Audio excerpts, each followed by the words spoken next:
یہ صرف جنگ نہیں تھی، یہ حق اور باطل کے درمیان فیصلہ تھا، جہاں پیاسے بے سہارا لوگوں نے دنیا کے سب سے عظیم سیکریفائس کی مثال قائم کی۔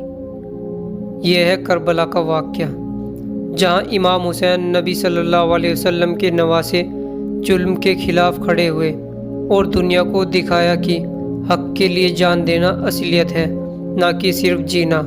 رسول اللہ صلی اللہ علیہ وسلم کے بعد خلافت کا سلسلہ حضرت ابو بکر، حضرت عمر، حضرت عثمان اور مولا علی تک چلا۔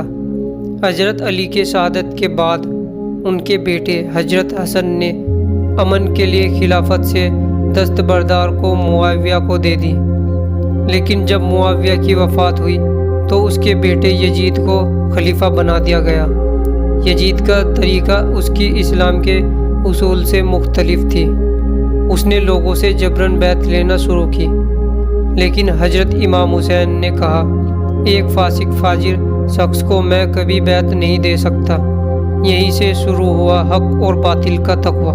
امام حسین کا سفر مدینہ سے کربلا تک۔ امام حسین نے جب دیکھا کہ ان کا قتل یا گرفتاری طے ہے تو انہوں نے مدینہ سے ہجرت کی اور اپنے گھر والوں کے ساتھ مکہ چلے گئے۔ وہاں انہیں کوفہ کے لوگوں کے خط ملنے لگے، آئیے ہم آپ کا ساتھ دیں گے۔ حضرت حسین نے اپنے کزن مسلم بن عقیل کو وہاں بھیجا، لیکن ان کا بھی قتل کر دیا گیا۔ پھر بھی حسین نے اللہ پر بھروسہ رکھتے ہوئے اپنا سفر جاری رکھا۔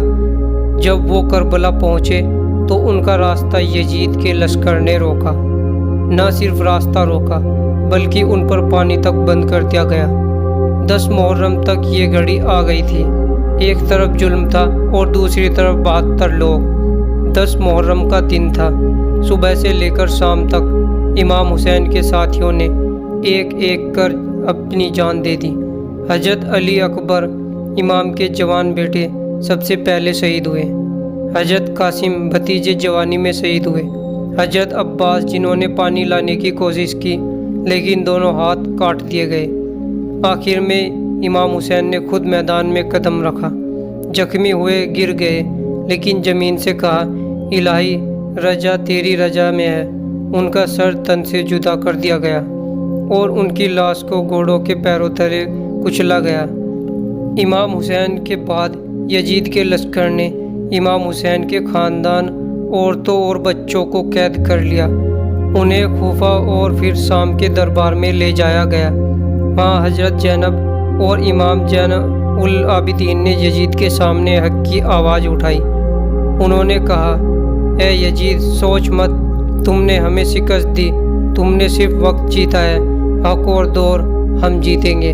اور آج دنیا یاد کرتی ہے حسین کو، یزید کو نہیں۔ حضرت امام حسین نے صرف جنگ نہیں کی، انہوں نے ایک موومنٹ شروع کی جو آج دلوں میں زندہ ہے۔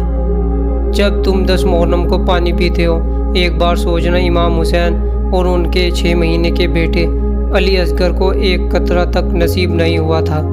کیا تم اپنی زندگی میں حق کا ساتھ دے رہے ہو؟ کیا ہم ظلم کے خلاف کھڑے ہیں؟